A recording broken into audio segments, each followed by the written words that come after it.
So, hi guys, welcome to Digital Meetup Ashford online, our October event. Today we're going to be talking about SEO. So we've got a great kind of talk lined up, and we've also got a Q&A panel session. So thank you all for joining us. I'm just going to quickly share my screen.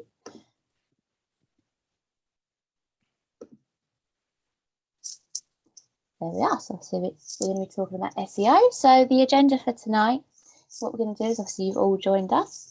So we're going to move on to Mike's talk in a minute, which is SEO Myths Debunked.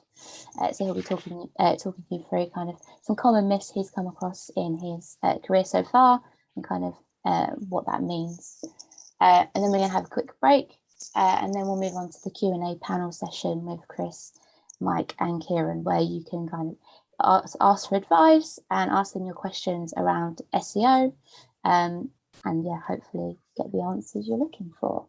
So what I'm going to do is I'm going to stop sharing my screen now, and Mike, I'm going to pass over to you. Thank you very much. I'm just going to share my screen. Firstly, can everyone hear me okay? Can you hear me? Is my mic working? Yeah, good. So thanks for the introduction, Megan. I'll get straight into it because I've got quite a lot of information to cover.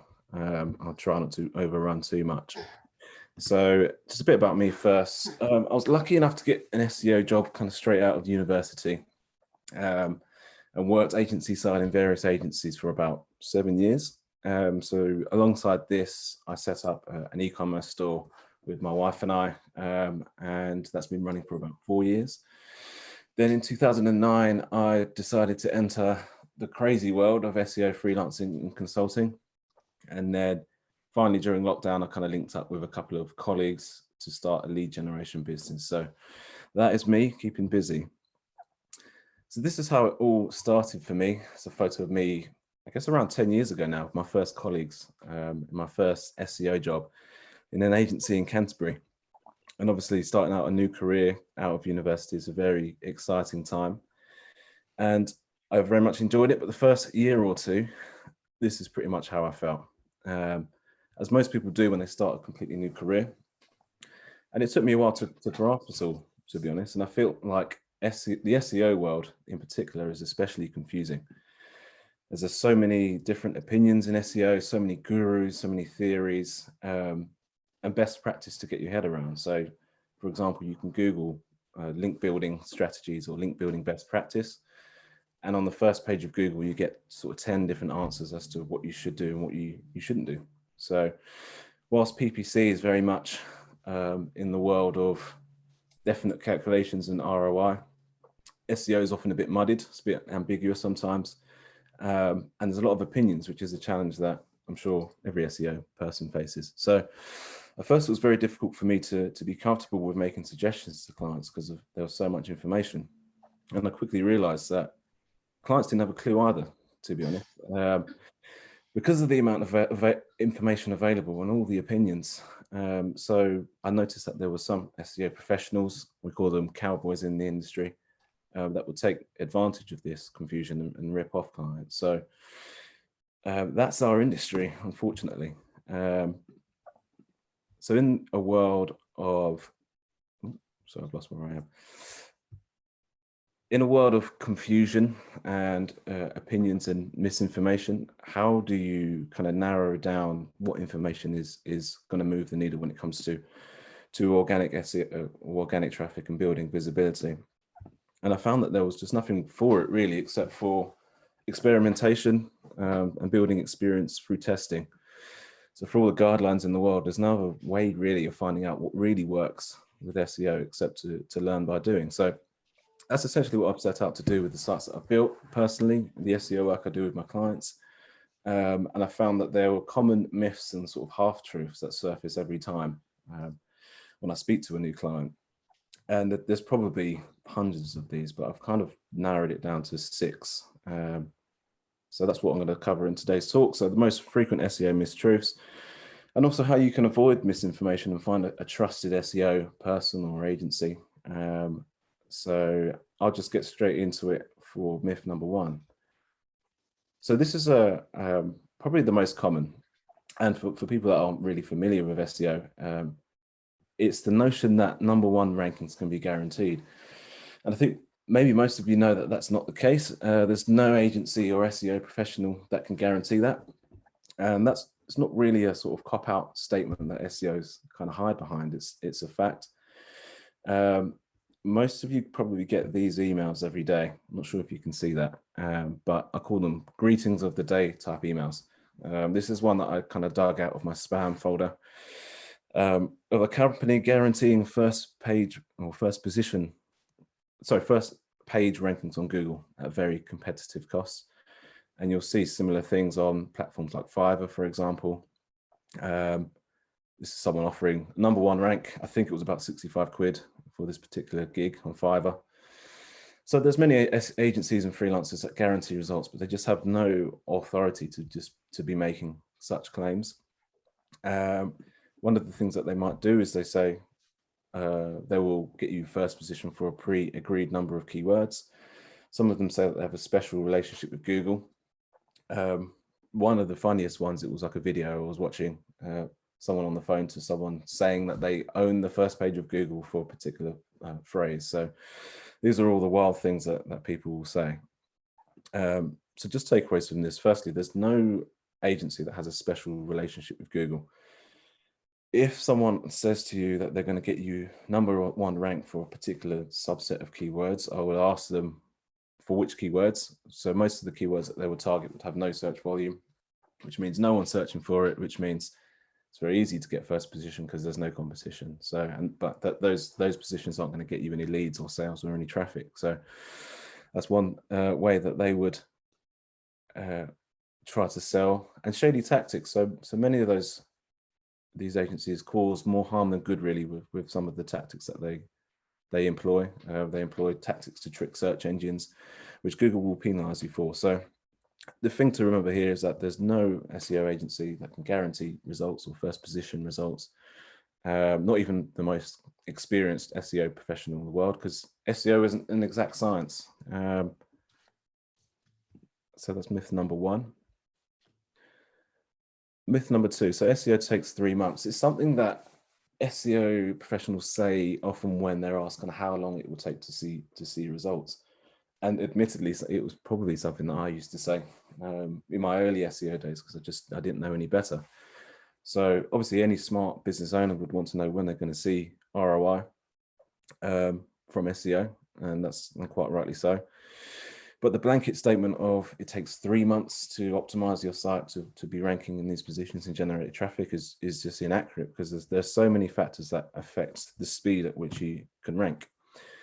And here are the main factors. So the current condition of your site. So you may have a business that has been around for a long time. It's an established brand. It's an authority in the space. It has great links. But it just lacks the basic sort of on-page optimization elements, such as content or metadata, or H1 optimization, etc. So you find that fixing these elements, because of the authority of the site, you may see results kind of within 1 or 2 months, possibly even quicker. If you don't have that authority already, it can take a lot longer. So the speed of organic ranking kind of depends where your site is on its life cycle. The competition, so you may be competing for very highly competitive space against very established brands. So it may take a long time to surpass them. How much you have to spend, it's the classic, the more you invest, the better your results will be. Yeah. So if you've got a budget of £300, for example, and you're trying to compete in a competitive niche, it's going to take a lot longer and you may not even get there. And where the time is invested as well, so that there are some SEO tasks that I found are a lot more impactful than others. So if you're focusing your time on impactful things, you're likely to see results quicker. And the niche as well. So there are certain niches such as health and wellness, finance, what we call your money or your life type niches, basically, that are much harder to rank in. So as you can see, there's so many factors, really, and you can't really say that 2 websites are the same. But if you are doing the right things, if you're investing the right amount of money in the right things as well, this is a typical thing that you can see, a keyword trajectory that you would see. So you may start in ranking position 32. It may take you several positions. You might go up to, several months to get into position 14, then you'll drop down to 20. Then you'll go up to 11, then in position 5. So your general trajectory of the keyword would be upwards, but it will be up and down. And that's typically what you'd see when it comes to rankings. So some takeaways here. Each site's in a different stage of its development. Don't forget to assess the competition. So as I said, there's to rank a website in a specific niche, it's important to see what other websites are doing first. You know, is it possible to outrank them in a specific time frame or a reasonable time frame with your budget? You know, your budget may be better used elsewhere in a particularly competitive niche, and commit to the medium and long term. So as I said, and I just showed on that slide, it does take a while to get into those ranking positions. Myth number 3, SEO is a one-off activity. You often see web design and development companies selling web design and development with SEO included. And I've always found that to be a little bit misleading, because it kind of implies that SEO is over and done with when the site's done at the same time as the site. So for example, you know, something like this is something that I picked up in my emails. Fantastic looking websites with SEO included. I mean, it's a little bit iffy for me. So during the redesign process, there may be elements that you can optimize to improve visibility, such as meta titles or H1s, or you may optimize your page speed or your content. But there's just a bit of an expectation that doing this will get you into the top ranking positions. It's just not, it's not the case. It's not the case of installing Yoast or optimizing your content and your new design and everything's going to be fine. It does take work ongoing. So some takeaways from this: your new website may have SEO considered, but not completed, because SEO is never complete, really. There's always more to do. There's always more authority to build. There's always more content to write, valuable content that you could be writing for your audience. So there is obviously make sure you factor in the ongoing element there to continue to build great content and authority.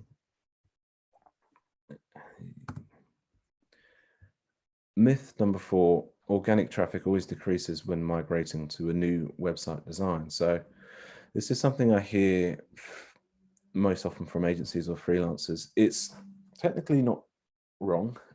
It's a bit of a half truth. So what we should really be saying is, when organic traffic always decreases when migrating to a new website design if SEO elements aren't considered. So this is a typical graph, I guess, of a migration gone wrong. I'm sure a couple of you guys may be privy to or have seen something similar. So this was an agency, and I think they bought another agency, and they wanted to migrate the two websites together. Both sites have good rankings. They wanted to make sure that they maintain those rankings across the new site. So I think in this case, the agency did actually advise them correctly, but the client kind of just failed to implement the suggestion. So they didn't include redirects. They may move some important content to other subdomains. Didn't carry over metadata. That was one of the reasons why their pages were ranking, and they cut content quite significantly. So you can see at the time of migration, they went from I guess that's around 200,000 visits down to about 15. So yeah, a bit of a horror show. This is essentially what happens, a migration gone right, when you consider the SEO factors, I guess, of your website. So key SEO elements were carried over, such as meta titles and description. There was no content removed, really. It was all actually improved quite a bit. Redirects were implemented from the old pages to the new pages. Traffic remained, so in this case, traffic remained consistent initially, which is kind of a win when it comes to migrations. But we did see quite a big spike in visibility, or the number of keywords that they were ranking for. So 111 keywords ranked for to 872. So it just goes to show that an SEO-led migration can improve visibility. So I think that should be the kind of new phrase that people use going forward. Myth number 5, SEO best practice is always correct. So there are a number of recommended best practices that every SEO professional will tell you and almost kind of accept unconsciously. So the prime example of this is a meta title, specifically the length of a meta title. For those who don't know what a meta title is, it's the text that you see on the blue link when you're searching in Google. And a commonly accepted practice is if you include your keywords that you want to rank for in the title, you'll generally see an increase in rankings and visibility.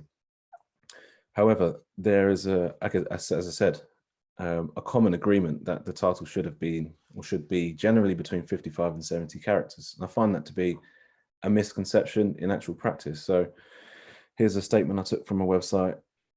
The title should be kept within those limits because it could negatively impact your SEO. Whereas we ran a few experiments and the opposite happened. So if you include the keyword that you're looking to rank for in the title, as I said, you should see ranking improvement. So this is a client that I was working with. I've kind of not mentioned the brand I just haven't mentioned the brand, but the character length of that title was about 44 characters. And you can see the rankings of those specific keywords that we were targeting below. And then after we changed it, we literally blew it up to 88 characters. It looks a bit spammy, to be fair, but we did see ranking improvements for those 3 key phrases, quite significant as well. So we were able to target a wider range of phrases by including those. So it's quite a difference, obviously, from being penalized because the meta titles are too long. So just some takeaways from that. Not every accepted theory should be blind followed in SEO, and experimentation within reason is key. So the reason I say within reason is because there are some SEO practices that will lead to a penalty if you do them, specifically around link building. So there's something to steer clear of, but anything that that there is no penalty for, experiment and try new things and see, test commonly accepted knowledge, and will give your SEO professional the ability to experiment and try new things, because I think that's just what marketing is all about, really. Myth number 6, so I'm just keeping an eye on the time. A new domain won't rank in Google. I touched on the age and authority of the site influencing the speed at which you can rank. If you've never used an SEO service before, if you've got a brand new site, it's a brand new URL, I guess the commonly accepted knowledge is that it can be hard to generate business through SEO because you haven't got the authority. So this is because a domain that's existed in Google's index for some time would have built some search history, would have built some links. There would be a history in search that would help that content to rank or that site to rank. So when you're starting out, you often have nothing. However, it is possible to rank a brand new website in a relatively quick time frame. So this is a site that we worked on at the start of lockdown. The domain was registered in April 2020. And we managed to really ramp this site up and get it to generate really good quality traffic and leads in a short-ish time frame. So it was a brand new domain. It didn't have any sort of authority or history. So what did we do? We identified low competition keywords with good search volume. We front-loaded content production to target these keywords. So one of the, I guess, norms, the normal way that SEO is run is that content is kind of drip fed over a few months. But we just decided to just go ahead and produce a load of really good, long, in-depth, long form pages that offer quite good value or better value than the existing search results.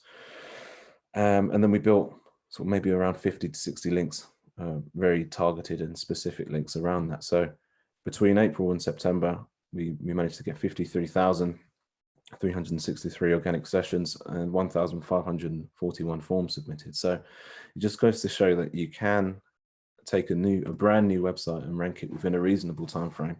yes, domains with history will perform better, but new domains can actually rank quite quickly. I think one of the takeaways from this is to front load SEO work if possible. There's the normal thing to do is to have an SEO retainer, and obviously that's better for cash flow reasons, but sometimes if you've got the money, if you've got the funds there, you can front load a lot of the work and benefit from that a lot sooner. So that's just one thing to bear in mind. But bonus myth number 7, I quite often I get phone calls from people saying, we have I heard about this new thing in SEO, this new trend. I think we should do it. And obviously we have a very limited time that we can spend on a client site, depending on budget. And obviously spending time on new things or taking attention away from the things that really matter, i.e. content, links and technical, will basically allow us to get results a bit slower. So there's a common misconception that you should always jump on new trends. There are things that are baked into the algorithm now, such as the core web vitals, and other things that you should kind of take notice of. But to be honest, I found that there are just, if you stick to the basics, if you stick to 3 things: consistently creating valuable content, ensuring content is accessible, ensuring your site is accessible, fast and technically sound, and building genuine site authority through relationships, you can't go wrong. It doesn't matter what new sort of trend comes out. If you follow those 3 things, you're going to do well in search results. I will rush through this because I think I've only got a couple of minutes left. So I basically asked a couple of colleagues or ex-colleagues of mine some tips on choosing an SEO agency or freelancer. So this is my takeaway from it. So always ask for good case studies. A good SEO professional will always have good results to show from previous campaigns. So obviously make sure you're getting the evidence of their work. Frankie says, avoid SEOs that aren't completely transparent when you ask them what they're doing. So any good SEO would want to help or to show you exactly what they're doing. Because to be honest, we know that a client's coming to us because they don't have time to do SEO. We're going to tell them exactly what we're going to do. We're going to tell them that we're going to build content. We're not going to hold anything back. We just know that they're not going to have the time to do it, so they're going to pay us to do it. So they shouldn't hold anything back unless they're doing something dodgy. Chris says, if you have time to learn the basics, either through reading or a short workshop from a reputable company, then it's always good to have a little bit of knowledge. I guess it's like, when you take your car to the garage, you kind of, if you know a little bit about cars, then you can avoid getting ripped off, basically. And Moses says, set them an initial task and pay for it. So I guess in the example of content, for example, is something that is very core to SEO. So a good content writing skill is something that your SEO person should have. You don't really know that until they kind of give you content. So one of the things to do is to obviously set a paid for sort of task, and then if you're happy with the initial work, then go for it. I've got a couple of other takeaways here. I don't really have that much time to go through them, but always ask for a breakdown of what they'll be doing. Ask what the policy is on link building. Be clear on deliverables. I think the key one here is ask what they need from you to be effective. So I've found so many times that people just think that they can give the SEO agency or the person, okay, you do my SEO, here's your budget, go for it. It's actually a lot more involved on the client side. They're going to have to read through content. They're going to have to sign things off. So just make sure that you're aware of the time element that you're also committing to when it comes to SEO. And that's it. Sorry, I rushed quite a bit of that, but hopefully that was useful for some of you and you got some good value from it.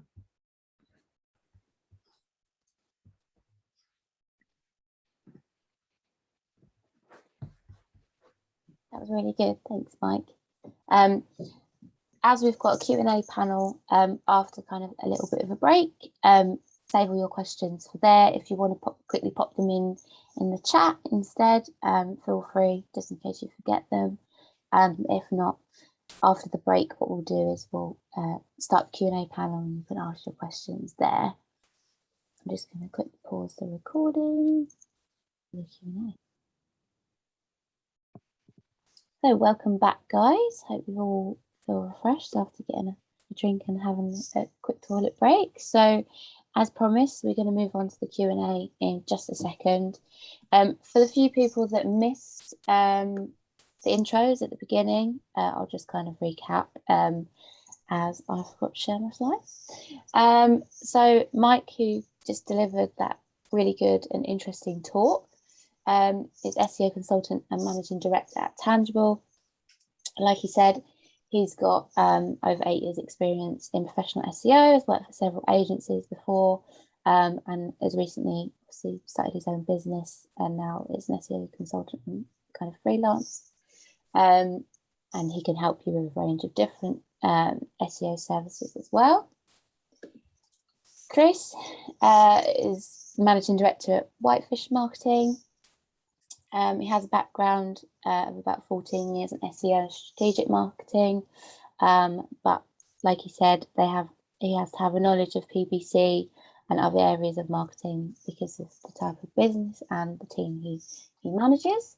He's managed big campaigns of up to £1.8 million, and has a key eye for detail as well. And then we have Ciaran, who is head of SEO at Reflect Digital, who are now part of the Lab Group. So they're a digital marketing agency, but since joining Lab, they're looking into more kind of behavioural insights and human behaviour reasoning behind how people engage with their marketing as well. He had a background in search marketing and photography before looking like kind of joining SEO. And he now works in a team of SEO experts as well to deliver award-winning results. So what we're going to do is I will have, let me just stop my screen share. So I will ask the first question to get the ball rolling, and then you guys feel free to kind of join in with any questions you may have. So I'm going to pitch this to kind of all three of you, so each of you can kind of contribute. What are there any free tools for kind of SEO performance or looking at your current SEO performance that you'd recommend to small business owners that haven't necessarily got a budget but want to potentially look at SEO and want to see kind of where they're currently performing and if it's worth investing in? One of you, any of you, any thoughts? I'm thinking about it. I'm just wondering because, of course, I've got paid tools for everything. Yeah. So I'm just trying to think what freebie ones. Yeah, so the free ones. So obviously, it depends how technically minded you are, but the sort of go-to technical tool is Screaming Frog, and that will get all of your sort of technical issues sorted out for a website of under 500 pages. So the free version does the under 500 pages, but it is, to be honest, it's quite a steep learning curve if you've never used an SEO tool before. And the other one would be the SEO Mozbar. So there's a plugin that you can put into Chrome, and it will look at your pages individually, and you can sort of hit the button and it will tell you title tags are too long, too short, not optimized. It will look at header information, like if it's a 200 or if you've got redirects on the page, and it will, I think it will highlight a load of sort of issues, like sort of go-to issues for a website. So those would be my two takes. I mean, Screaming Frog, not for the faint-hearted, but the Mozbar, much more usable and sort of helpful in that sense. Yeah, Screaming Frog does give you a lot of information. Yeah, I would say Google Search Console, actually. So it's a free I guess platform that any site owner can put Google Search Console on their site, and you'll be able to see what your site is ranking for or appearing for in search. What's driving the clicks in terms of how many people are searching for or clicking through on specific phrases. it's got some information about links. It's not necessarily the most in-depth, but it's got some good information about the technical elements of your site as well. So yeah, that's one that's quite often overlooked actually when I kind of take on new sites. I said, can I have access to your Google Analytics and your Google Search Console? And quite a few people don't actually have it. So I would definitely recommend that one. There's another tool called Keyword Surfer, which is similar to the Mozbar that Ciaran was recommending. It's basically a tool to allow you to see how many people are searching for specific searches or keywords in Google itself. So yeah, if you haven't got the Keyword Surfer or Surfer SEO extension, I definitely would download that. Yeah, I would second that recommendation as well. That's a good one. I'll try and get the link and share it in the in the chat. Oh, goodness me! Do you know what? I'm still sitting here struggling to figure out what kind of free ones to use. I think you mentioned about, like you said, a Keyword Surfer. I would probably, again, if you had an AdWords account, you don't have to have an active AdWords account, but so you can just set yourself up with an AdWords account and not have any live campaigns. But naturally, that's where you can do a lot of keyword research and obviously get almost, dare I say, the information from the horse's mouth, as opposed to a lot of other third-party keyword tools which are using APIs and things of this nature to kind of collate the data as well. I have actually just literally just gone onto something now to go ahead and test something to see whether or not it's free or not. And it used to be. I'm just looking at it because I'm looking at all the different kind of Chrome extensions that I've got to see which ones are free. But you could do something like WooRank. I think they kind of give you a quick test, which identifies some, some things which are wrong with your page. The other thing I would also say, which is quite good, which was free, and I think unfortunately now they charge you for it if you do more than a couple of entries per month, and that is something called answerthepublic.com. So answerthepublic.com is a very, very good little system to find out a lot of the types of questions, and Google auto suggests. So if you're trying to think of a kind of a topic that people actually, all the common kind of questions around your keyword that people are putting into Google, this here collates out loads. It doesn't give you search volume, but it gives you what people are actually typing for and searching for based on questions like who, what, where, why, how, when, those kind of questions.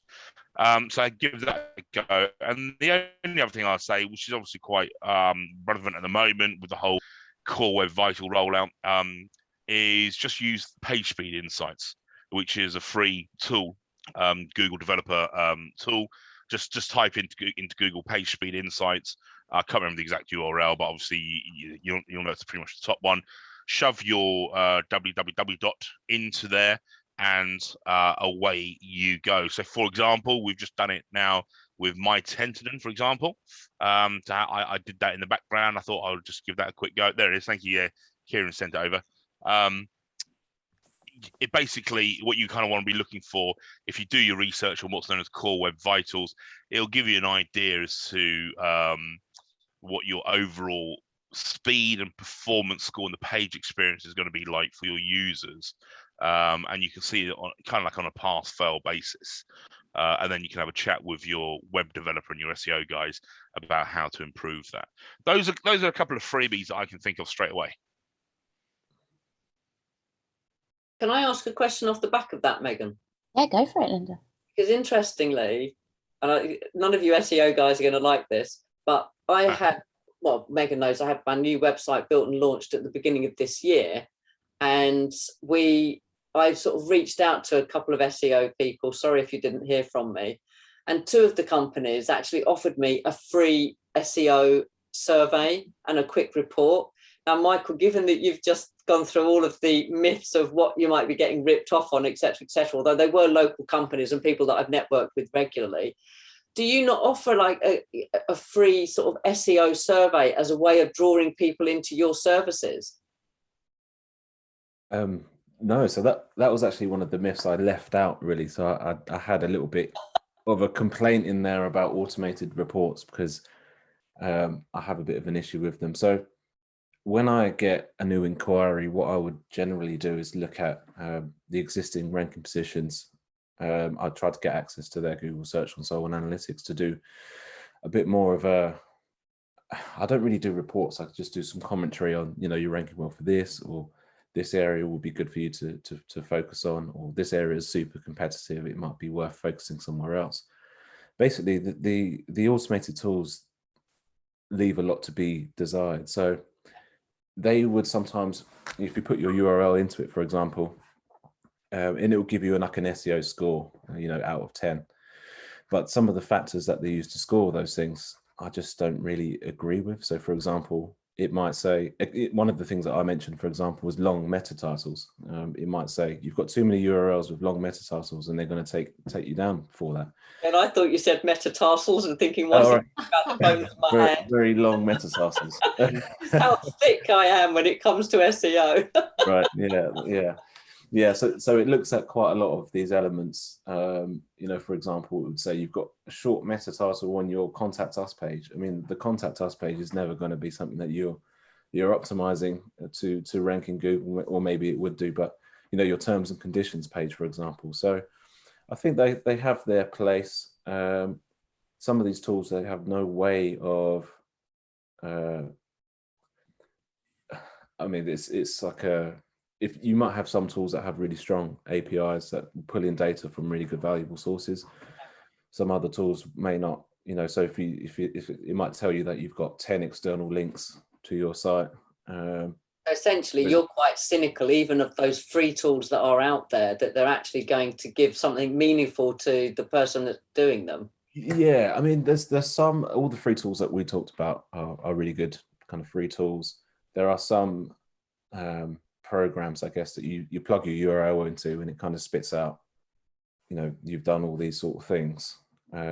Those are the ones I'm a bit critical of, because I just don't think that they show. I think if what I eventually got, and if it wasn't for the fact that I knew the people that were quoting for me, and I went back to them, because even when they sent me the reports, I didn't have a clue what half of them meant anyway, and exactly like what you've just described in your presentation. Yeah.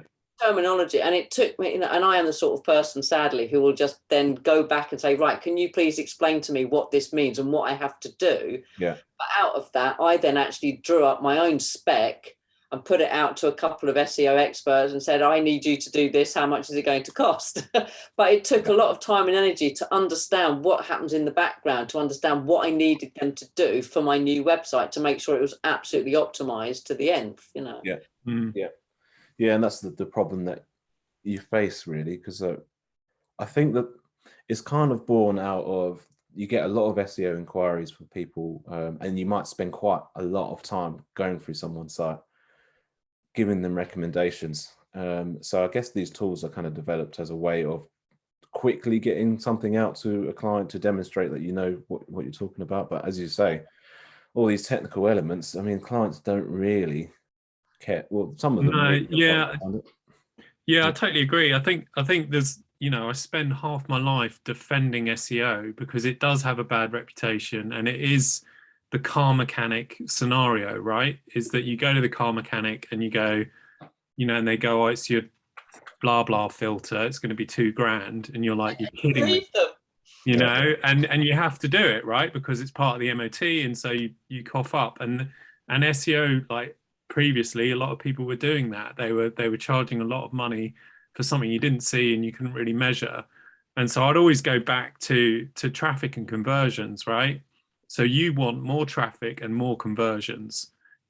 Like, how you get there, show me a plan of how you're going to get there, and try and stop them baffling you with science. Like, that's the problem, is that people just rely on their technical know-how, etc., but actually 99% of the time what people want is traffic and conversions.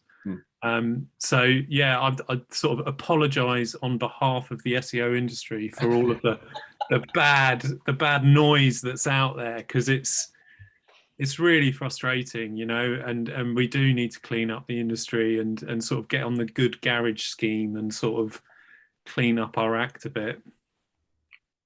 I think it's like anything though, that, you know, especially in technology and the way, you know, technology moves forward, the terminology changes with it. And when you're not in the industry, you can be completely out of the loop within 6 months, and then you're left behind, you know. And I feel for the guy that's come on to hear more about SEO, because yeah, he's now where I am, where I was sort of 9-10 months ago. And you do have to, if you want to make sure that you're not going to get ripped off, you have to spend so much time really getting into the detail and understanding what the people are talking about.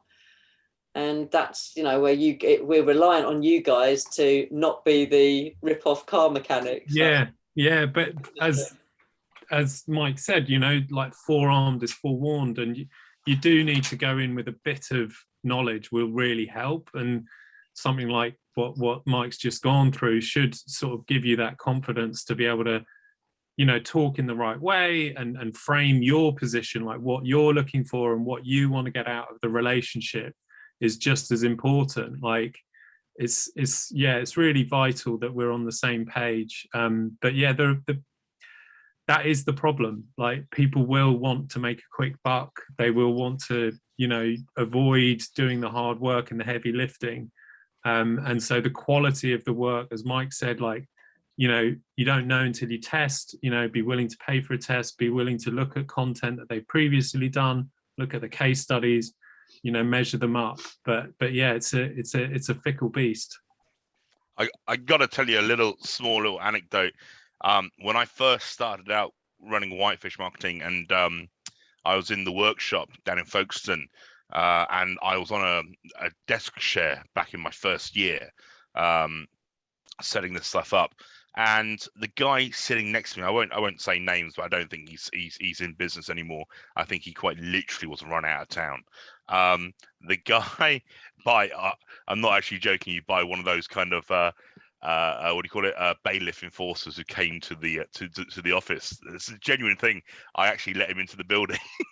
But no, in all seriousness, I was sitting there doing some work one day, and obviously I do SEO, and the guy next to me, he obviously threw SEO in as one of the, he was a web designer, but he obviously threw SEO in as part of the service that he offered.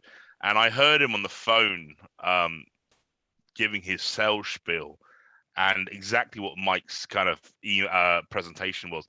He was selling a whole pipe dream, and, you know, not managing expectations, kind of promising, yeah, no, I can guarantee we'll do this. And he got off the phone, and I kind of turned to him. He was not professional. He's, like I said, he's not in the business anymore. And I genuinely said to him, I said, mate, it's guys like you that make our industry fucking hard to work in. All right. You're talking absolute bollocks when you're talking to that client about promising him X, Y, and Z. And yeah, I remember that very well. And sitting next to this guy and listening to his phone call as he was promising the earth and something he could surely never deliver. So yeah.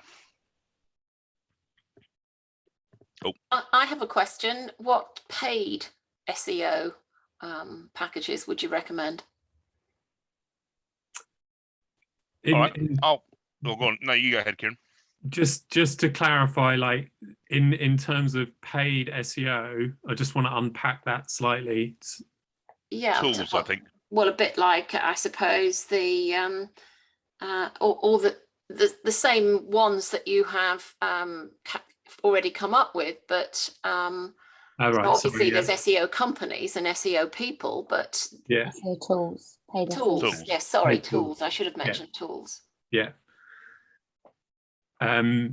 Yeah, I mean, we use what do we use? We use SEMrush and Ahrefs, both really good. I think Ahrefs, to be honest, if I had to pick one of them, I can't remember what it starts at, to be honest, for a single license, but it's rough. I want to say £70 a month. I mean, it's not cheap. But if you know what you're doing, it's invaluable. You know, like, you've got everything at your fingertips. You can do competitor research, as much keyword research as you want, technical audits, the whole 9 yards. So yeah, if you want an all-encompassing tool to rely on, like I'd go Ahrefs, I think. Yeah. Yeah, I'm gonna go SEMrush. Okay, there we go. There's, by the way, just talking about this, I came across an article. There's a few of these articles because you're probably, Sue, you're gonna hear the following ones. You're gonna hear SEMrush, you're gonna hear Ahrefs, you're gonna hear Moz, and you're gonna hear Majestic. And there is actually an article. There's a couple of articles out there where people have actually done prolific kind of in-depth reviews of all four to see which one they consider to be the best, all-encompassing. And it was interesting. I had I can't remember which one at the time, and I had 3 out of 4 licenses, and I didn't have the top one. So I was a bit annoyed about that. But no, Sue, to answer your question, I personally use SEMrush. Very, very similar. They're all very, very similar. They all lean slightly towards different things. Like Majestic, for example, is more leaning towards backlinks and backlink analysis. I use Moz as well for backlink analysis and competitor backlink analysis, whereas I use my SEMrush for full technical audits and things of that nature.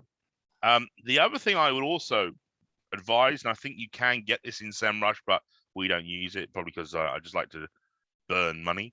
And that is, we have a SERP tracker, which stands for Search Engine Ranking Position. So I think the one that we use is Advanced Web Ranking, AWR. Yeah, Advanced Web Ranking. It's relatively cheap. Probably, I can't remember off the top of my head, 20 quid a month or something like that. I genuinely can't remember. But what that's good for, from an SEO position, I think Ciaran talked about it earlier, is one of the toughest difficulty things that you'll get from any kind of SEO professional is the way that Google Analytics have now removed so much data for SEO keywords. So we've kind of got to justify and give a KPI metric on performance. And there's lots of different things that you can report on, but one of the things that you can report on is potentially how well you're moving up the ranks for different keywords in different locations, different, whether it be long tail, short tail, keywords, whatever. And what you obviously want to do is you kind of want to monitor that performance and make sure you're going in the right direction. So go ahead and just buy a license, whatever the cheapest license is for something like Advanced Web Ranking, or any other kind of SERP, SERP kind of tool. What you then do is you throw in about, I don't know, 50 or 100 of your keywords that you kind of want to monitor for. And I wouldn't say don't focus always just on one keyword, but have a look at the holistic view. Okay, don't spend all your time focusing on just one keyword and try and optimize for that keyword. Look at everything holistically. So if you're having 100 keywords and say 70% of those are increasing well, that to me suggests that overall your site is performing. And of course, then that, so long as that correlates to actual traffic coming into your website, that's a good thing. But those are the 2 tools that I personally would use and suggest paid for tools. SEMrush, I think, I don't know, 70 quid a month, something like that. And then Advanced Web Ranking is probably about 20 quid a month. Yeah. Yeah, I think these guys pretty much covered off the main ones quite comprehensively. I use something called, but just I guess a bit of pretext. So Chris obviously mentioned that there's some tools better than others for different things. So the Ahrefs, for example, leans towards link analysis. I wanted to find like an all-in-one tool, and I stumbled upon something called SERPstat. It's something that I use for. Sorry, I missed that. Sorry. It's SERPstat. So SERPstat.com. I think they're a Russian-based company, but it's pretty much similar to SEMrush and Ahrefs, but cheaper. It's not as good, admittedly. You get what you pay for with these tools, but for what I need to use it for, which is rank tracking, I've found things like Ahrefs and SEMrush very expensive for rank tracking. I think these guys probably would have the same situation, but yeah, I found that the tool was very good for a number of things, competitor analysis. I don't really use it for like backlink analysis. I use more Ahrefs, but I do use that for all my kind of ranking. It's also got some integration with Google Sheets as well, and Data Studio, which I kind of use to do my report. So if you're looking for something that is a kind of all-in-one rank tracking and content analysis, etc., SERPstat is a good one. But as I said, it's not as good as the tools that these guys have recommended. Thanks. So what did you do at university, Mike? I did business studies with entrepreneurship. Funnily enough, it's like a weird. And there you are. You're I know. you're a product of your environment. Yeah, I'm using my degree. Yeah, you should send a letter back to your university. Yeah. I made it. Yeah, it's weird. I've always wanted to kind of go off and do my own thing. It's one of those things. The jury's out on whether you can study entrepreneurship. It's not like an academic thing. I was going to say, are you halfway to being the millionaire yet? Oh, I'm way off. I'm way off.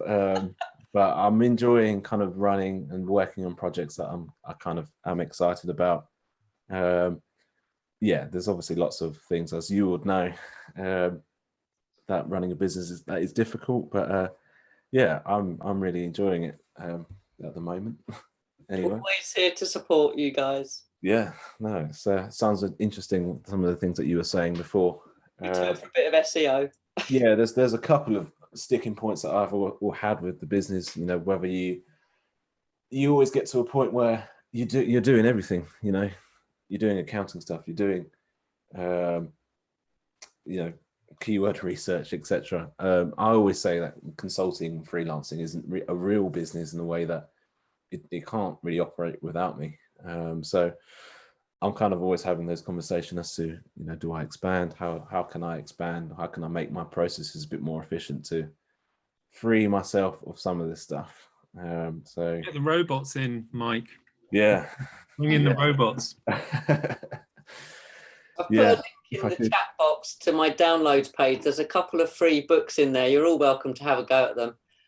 They are the one that I think will help you, Michael. Do you prefer Michael or Mike? Let's go for Mike. Mike. It's the Conquering Barriers to Business Growth. Okay. PDF, download it, have a read, then call me. Conquering Barriers to Business Growth. Yeah, there's only 2 on that downloads page anyway. Okay, so right. Not a huge option. Yeah, there's another book that I have sort of started to read. It's called the E-Myth. Oh yeah, good start. Visited, which is quite a good one. Mine, yeah, I'm a little bit more down to earth than the E-Myth. Right. Okay. and it's only about 70 pages. So. Right. No, thanks very much. Diagrams. That's really useful. Yeah, enjoy it. Has anyone else got any questions around SEO that they want to ask the panel? I was just going to show it. I've actually got to go to pick up my kid from Cubs, believe it or not. But it's been great to meet you all and got some really interesting tips. I've got loads of notes here, so I'm going to go off and start Googling and testing my website, which I can already see is coming red. It's coming up red on a number of things. When you do that. It's been really helpful. So yeah, great to meet you all. And yeah, look forward to the next one. See you next time. Thanks. See you later on. Yeah. There we are. I was quite pleased mine was amber. There you go. Rather than red. Yeah, no, not a good place to be. I'm just not going to look anymore. I've done it once this year. That's as much stress as I can take when it comes to SEO and website optimization. When I started with my attendee, I don't know, maybe 6 or so years ago, 7 years ago, it was tough. It's not like having an obscure word and then you can easily get up to the top. It took a long time and a lot of hard graft to get it up to where it is now. Because you know what you were saying, Mike, about the domain name, age of the domain name, brand new domain name is tough. Really tough. Yeah, it's difficult to. Oh, is my mic? Okay.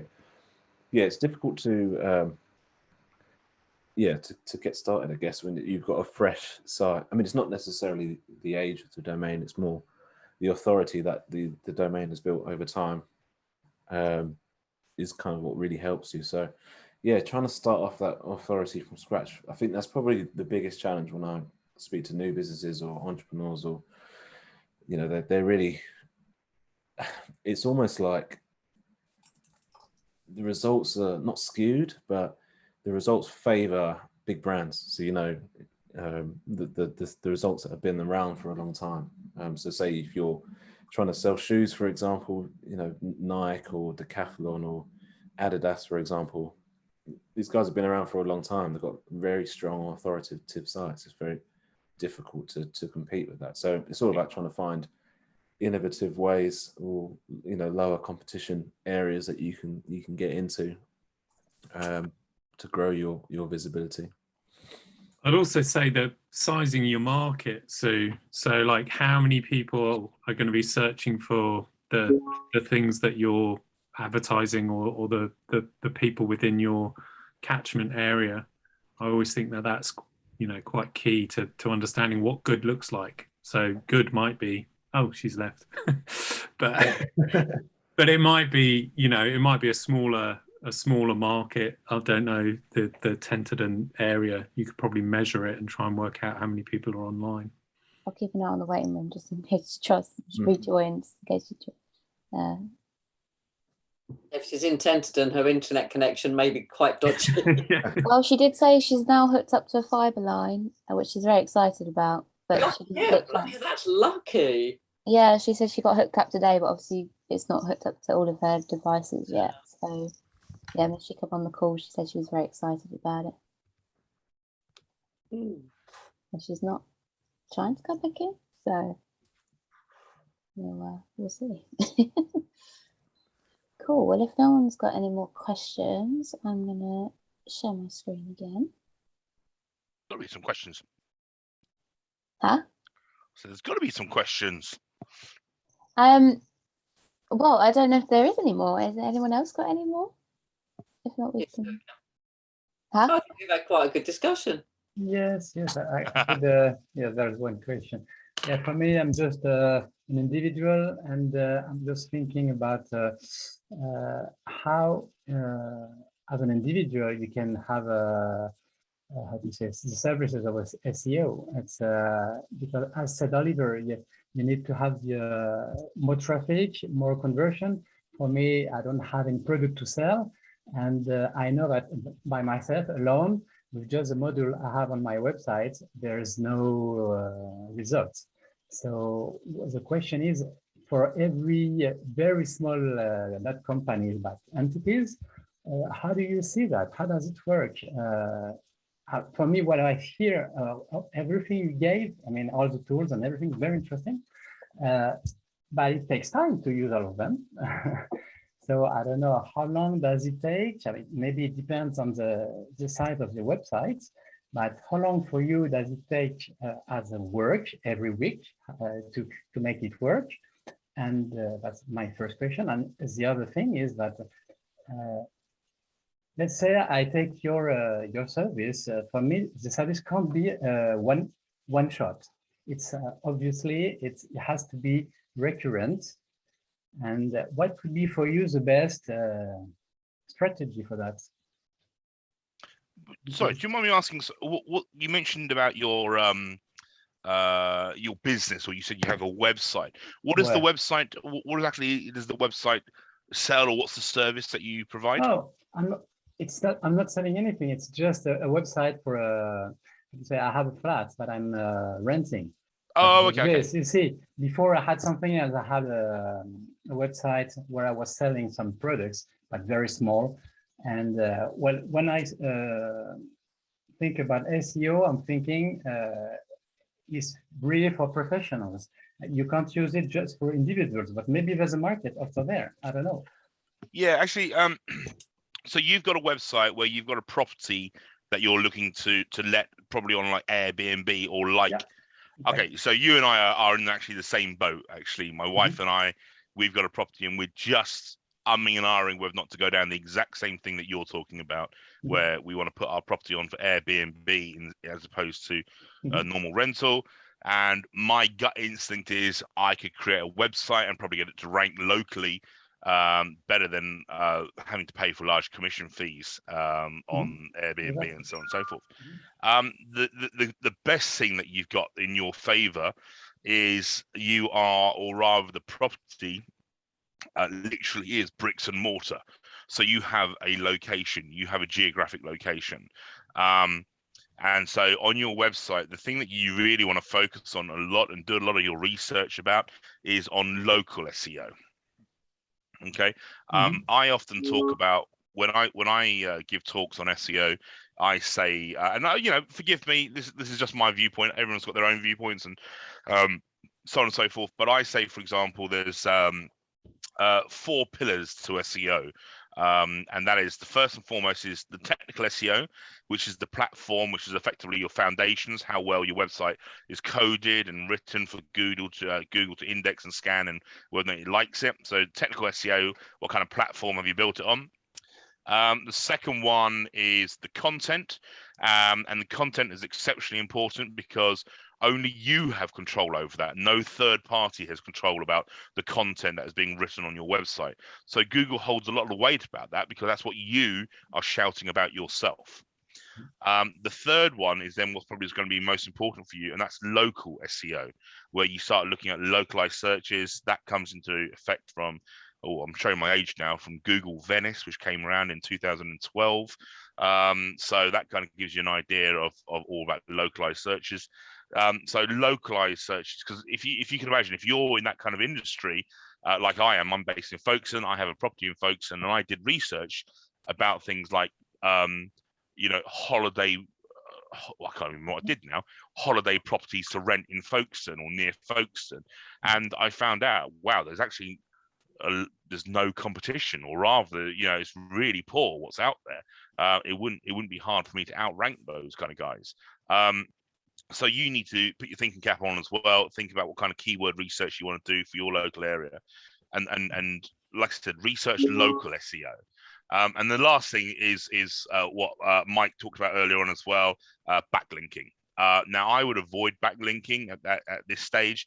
I always say that the first 3 things, your technical SEO, your on-page SEO, and your localized SEO, okay, absolutely fine. Chances are, and I hope I'm not wrong about this, you can't get penalized by those 3 things, but you can get penalized if you screw up backlinking.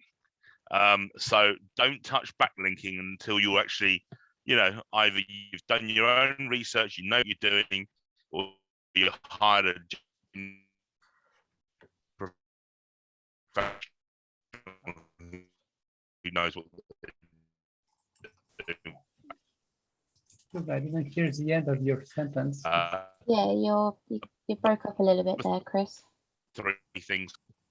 Oh, can you hear me right? All I'll say, perhaps avoid the backlinking for now, because it's quite tricky and it's a bit of a minefield. It's the one major area that you could get penalized if you get it seriously wrong. Yeah, hopefully that helps. But definitely research. If you're going to build your website, look at things like local schema tags. Make sure you have all your citations. There's stuff out there. Have a look and just research localized SEO techniques, and that's what you want to focus on more so than anything else for your particular line of work. Okay, thank you.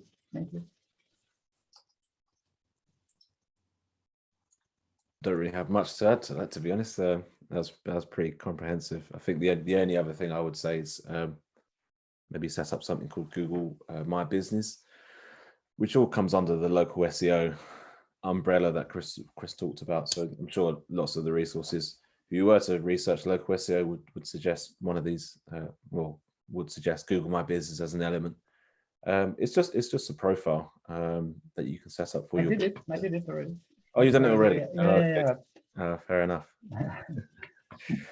Just whilst you're on that then, Patrick, with Google My Business, go ahead and research some blog articles, because there are actually some right and wrong ways on how to optimize your Google My Business account. Also, Google My Business has actually changed some and updated some of the categories that you can. They've actually now provided more categories within the category section, so you can potentially add, if they're relevant to you, you can add those in. They have adapted a couple more things in the Google My Business, so it might be worth. I mean, we're doing it for loads of clients, going back in there and actually just doing a bit of a sanity check every 6 months and making sure that actually all the data in Google My Business is up to date, making sure your description is nice and good salesy. Just as a point as well, silly thing, when you're looking at your Google My Business description, you actually get 2 paragraphs, but when you look at the knowledge graph on the right hand side, only the first paragraph is what's shown unless you expand more. So put your keywords and your striking kind of call to actions in the first paragraph. Someone mentioned about front loading earlier on. This is the kind of thing that we're mentioning. Yeah. But do re-optimize your Google My Business. And yeah, the only thing I'd add is the reviews, right? So if you've got citations from people who've stayed or previously rented the property, then that's really powerful as well. Okay. Thank you for all your advice. You're welcome. And what about if I don't speak about my own status? When you work with a company, is the best? Is not the best? Have a service that is recurrent instead of having one mission, one shot work. Because I think if I were a company, I was inside a company, I was responsible for the SEO of the website, I would hire you for different periods of time, because it changed everything. The content, as you said, is changing all the time. The concurrence also. So the best would be maybe a service where you give a piece of work just for, I don't know, every trimesters. I don't know, but would be the best. Yeah, like a retainer basically. Yeah, so that's the ideal, is that you're retained on a much longer contract to make sure that you're on top of it all the time, because as you said, the landscape changes, competition changes, algorithms change, content needs updating, websites break, stuff happens. So yeah, the retained model is like the ideal model for SEO for sure. Because the question is for a company would be, what's the best for me, to have someone intern or to hire service? What is I see what you mean. Yeah, so it really, I hate to say it, but it depends, right? It really does depend on the size of the company and what you're trying to do. But the more niche, the more sort of specialist, then that is where you need those internal people within the company doing the work, right? I know a bit about this, a bit about that, but I'm not a specialist. I don't know loads about one particular subject, and that has to come from the voice of the customer. So that would be the client's voice and making sure that they're producing stuff internally. And a lot of our work is actually teaching people. So we teach internal teams within a big company to try and help them maintain and look after their SEO. And so we come in as specialists for a particular campaign or for a particular reason, a technical reason, for instance. But yeah, depending on the size of the company and the resources available, it's usually the best mixture is an internal team and an external team. Okay, that's what you mean. Just to add about that, I think I don't know about the other guys here, and even in your own industry, but I think I've probably worked best with companies or clients, I should say. Oh, have I frozen, by the way? Oh no, I'm here. Sorry. Yeah. It probably works best for me when I'm speaking with a client that has its own internal marketing department, where yes, they might farm out the specialism of SEO to me, and they might have a better, broader understanding of the marketing and the marketing campaigns that they wish to go for. And of course, if you have an internal marketing department, they are fixated with all the marketing activities, and they're probably farming out one specialism such as SEO to ourselves. But what I was going to say was, for me, those are the best types of communication, because you're speaking the same language, if that makes sense. There's an element of jargon there, and they also are in the industry. They know what to expect. They already know to a certain degree to kind of manage their expectations, and they understand that there's going to be some wobbles and some teething issues, and something might take a little bit longer to kick in, and so on and so forth, and why your website might take longer to index. You explain those things to a small business owner that doesn't have its own internal marketing department. They don't care for any of those excuses. They only want to see the end results. And sometimes it's hard to get across the message, because one of you speaking one language and the other one is expecting to hear a different language. And that's not saying you're trying to pull the wool over someone's eyes. I'm just saying I think the back and forth communication is so much better when I'm working with a client that has its own internal marketing department. There's no delay in anything. Everything just gets done a lot smoother. Yeah.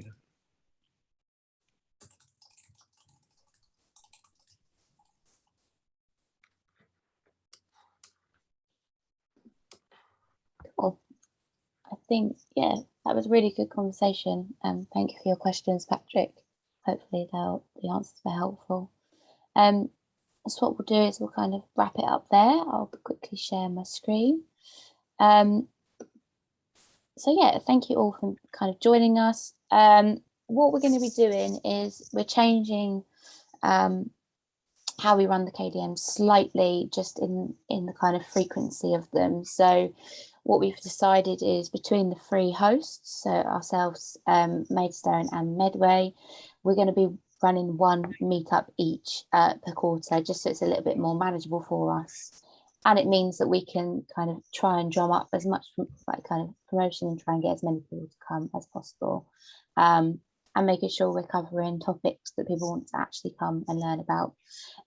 So unfortunately, there's not going to be one in November, as Supersonic aren't able to do theirs, but we will be back in December. We're going to be doing a Christmas special. So similar to last year, we're going to have lots of festive fun. I'm sure there'll be there was an interactive quiz last year with a few different prizes. So we'll do a little bit, like a couple of games. It's very just relaxed. There was a talk last year, but we haven't quite decided if we're going to do one this year. Just to get everyone in the festive mood and kind of round off 2021 with a fun kind of meetup to end it. We are currently deciding a date for that. As you can imagine, we don't want to clash with people's Christmas parties, as it's always a bit of an awkward time of year. So once that's confirmed, we'll pop the details on our social media and share it on KDM channels for you guys to kind of know about. What I'll also do is I'll share our survey link with you privately, probably on LinkedIn, just to get a bit of your feedback on how you think the event went, and any suggestions on any future topics you'd like to learn about, as well as obviously any suggestions of how you think we can improve the event. We're always looking to improve it. So thank you all for joining. I hope to see you at the next one, and I'm going to stop the recording now.